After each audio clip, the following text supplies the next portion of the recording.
एक अनार और तीन बीमार, ये कहावत तो आपने सुनी होगी। ये कहावत पूरी तरह से मैच करती है हेमा मालिनी और उनसे प्यार करने वाले तीन लोगों से। और वो तीन इंसान कोई आम नहीं थे, बल्कि बॉलीवुड के सुपरस्टार रहे धर्मेंद्र, जितेंद्र और संजीव कुमार थे।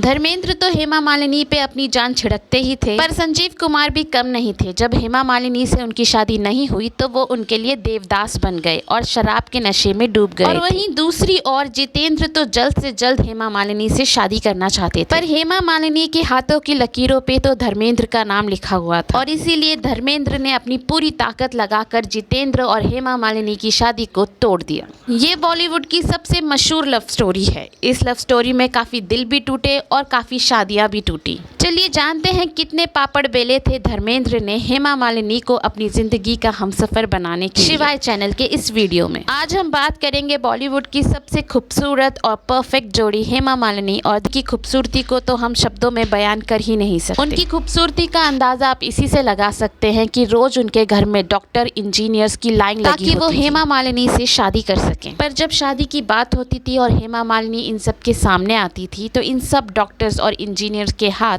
डर के मारे कांपने, यकीन ही नहीं कर पाते थे कि हेमा मालिनी उनके सामने खड़ी है। उनकी खूबसूरती के चाहने वाले सिर्फ आम इंसान हेमा मालिनी से प्यार करने लगे और ऐसा ही कुछ हाल हेमा मालिनी का भी था। इसीलिए संजीव कुमार ने अपनी मां को हेमा मालिनी के घर अपने रिश्ते की बात करने के लिए भेजा था, पर बात कुछ बनी नहीं। दरअसल संजीव कुमार की मां चाहती थी कि उनके घर की बहू बॉलीवुड में काम ना करे और इसीलिए उन्होंने हेमा मालिनी के आगे एक शर्त रखी कि वो शादी के बाद पिक्चरों में काम नहीं करेंगे। पर ये शर्त ना हेमा मालिनी को पसंद आई और ना ही उनकी माँ को, और इसीलिए ये शादी नहीं हुई। इसके बावजूद भी संजीव कुमार ने हेमा मालिनी को शादी के लिए मनाने की कोशिश करी और उन्होंने अपने प्यार का पैगाम जितेंद्र के साथ हेमा मालिनी के पास पहुंचाया। जब जितेंद्र ने संजीव कुमार के प्यार का पैगाम हेमा मालिनी तक पहुंचाया तो हेमा मालिनी ने उन्हें जवाब दिया कि वो संजीव कुमार को पसंद तो करती हैं, पर इतना नहीं कि वो उनसे शादी कर। जब जितेंद्र ने देखा कि उनके दोस्त संजीव कुमार की बात नहीं बन रही है, तब उन्होंने अपने प्यार का प्रपोजल हेमा मालिनी के सामने रख दिया। हेमा मालिनी कंफ्यूज हो गई थी। एक रिश्ता उनका अभी टूटा था और दूसरा रिश्ता उनके सामने खड़ा था, इसीलिए वो कुछ भी नहीं कह पाई और वहाँ से चली गई। दरअसल हेमा मालिनी उस वक्त धर्मेंद्र के भी काफी करीब आ चुकी पर वो इस रिश्ते को कोई नाम नहीं दे पा रही थी, क्योंकि वो जानती थी कि धर्मेंद्र पहले से शादीशुदा हैं और 4 बच्चों के पिता भी थे। वो मन ही मन में जानती थी कि धर्मेंद्र के साथ उनके रिश्ते की कोई भी मंजिल नहीं है, इसीलिए उनका झुकाव जितेंद्र की तरफ होने लगा था। जितेंद्र और हेमा मालिनी दुल्हन मूवी की शूटिंग कर रहे थे। उसी दौरान दोनों एक दूसरे के करीब आ गए। हेमा मालिनी की बायोग्राफी के मुताबिक जैसे ही दुल्हन मूवी की शूटिंग खत्म हुई, जितेंद्र अपने पूरे परिवार के साथ चेन्नई पहुंच गए, जहां हेमा मालिनी का एक बंगलो था। और वहीं उन्होंने हेमा मालिनी और उनके माता पिता को बुला लिया ताकि वो हेमा के माता पिता से अपनी और हेमा की शादी की बात कर सके। पर ये बातचीत हो पाती इससे पहले ही धर्मेंद्र को इन सब चीजों के बारे में पता चल गया और उन्होंने चेन्नई फोन लगाया।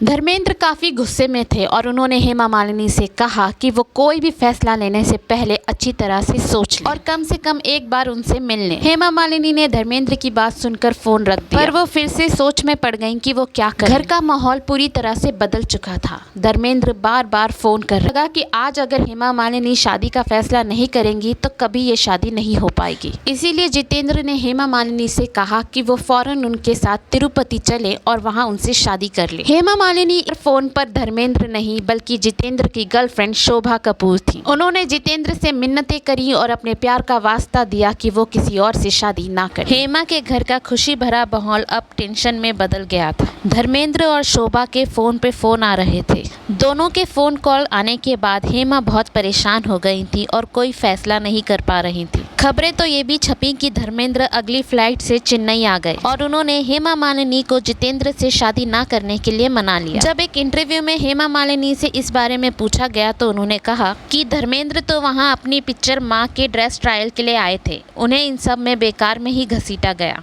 जितेंद्र से शादी ना करने का फैसला पूरी तरह से मेरा था। मैं कुछ वक्त लगाती हूँ फैसला करने के लिए, लेकिन जब एक बार फैसला कर लेती हूँ तो उसे नहीं बदलती। उस रोज जितेंद्र आखिरकार हेमा मालिनी के घर से मायूस होकर वापस चले आए। हेमा मालिनी ने पहले संजीव कुमार का दिल तोड़ा तो वो देवदास बन के शराब के नशे में डूब गए, और दूसरी तरफ जितेंद्र ने कुछ ही महीने बाद अपनी गर्लफ्रेंड शोभा कपूर से शादी कर ली। अब ये लग रहा था कि हेमा मालिनी धर्मेंद्र से शादी कर लेंगी, पर ऐसा नहीं हुआ।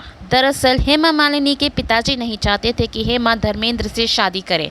वो चाहते थे कि वो उनके ही बिरादरी के किसी लड़के से शादी करें। इसीलिए हर संडे हेमा मालिनी के घर पे IAS इंजीनियर्स डॉक्टर्स की लाइन लगी रहती ताकि हेमा मालिनी उनमें से किसी एक को पसंद कर ले और उनसे शादी कर ले। हेमा मालिनी ने अपने इंटरव्यू में बताया था कि जो लड़के उन्हें देखने आया करते थे वो उन्हें देखकर इतना डर जाते थे कि उनके हाथ कांपने लग जाते। ये सिलसिला काफी समय तक चलता रहा, पर हेमा मालिनी को कोई भी लड़का पसंद ही नहीं आ रहा क्योंकि उनके दिल दिमाग हर जगह धर्मेंद्र ही बसे हुए थे। ऐसे में उन्हें कोई और रिश्ता पसंद आता भी तो कैसे। सीता गीता मूवी की शूटिंग के दौरान ही हेमा मालिनी और धर्मेंद्र एक दूसरे के करीब आ गए थे। उस समय को याद करते हुए हेमा मालिनी ने अपनी बायोग्राफी में बताया वो धर्मेंद्र की तरफ आकर्षित होती जा रही थी, पर उन्हें पता था कि इस रिश्ते की कोई भी मंजिल नहीं है क्योंकि धर्मेंद्र पहले से ही शादीशुदा थे, पर फिर भी वो अपने आप को रोक नहीं पा रही। और ऐसे ही एक फिल्म की शूटिंग के दौरान धर्मेंद्र को जवाब दिया कि मैं उसी से प्यार करूंगी जिससे मैं शादी करूंगी। शोले मूवी के एक सीन की घटना बहुत ही मशहूर है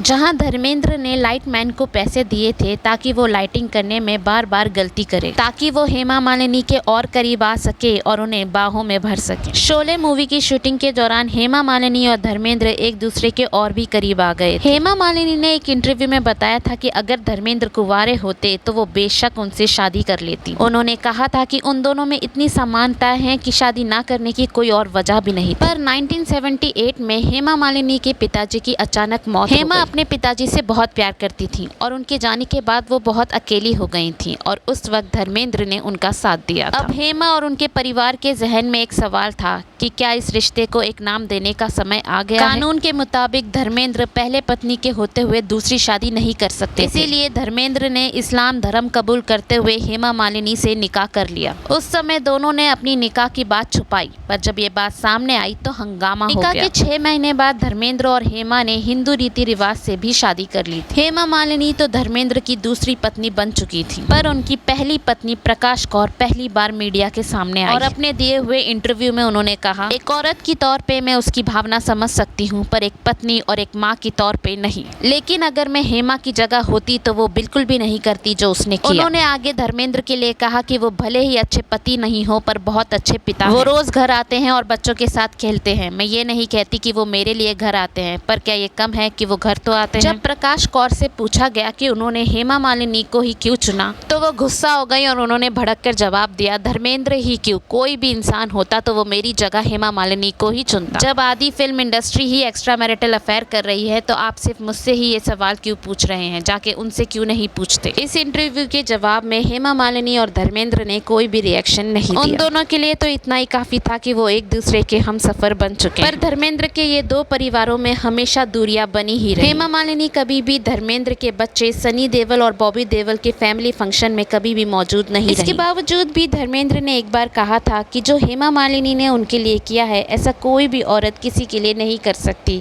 इसके लिए वो उनका धन्यवाद करते हैं। इस प्रेम कहानी में एक दिल जोड़ने के लिए काफी लोगों के दिल टूटे, पर कहते हैं ना, प्यार और जंग में सब कुछ जायज। आज के लिए इतना ही, फिर मिलते हैं शिवाय चैनल के दूसरे वीडियो में। वीडियो पसंद आए तो इसे लाइक, सब्सक्राइब और कमेंट करना ना भूलिएगा।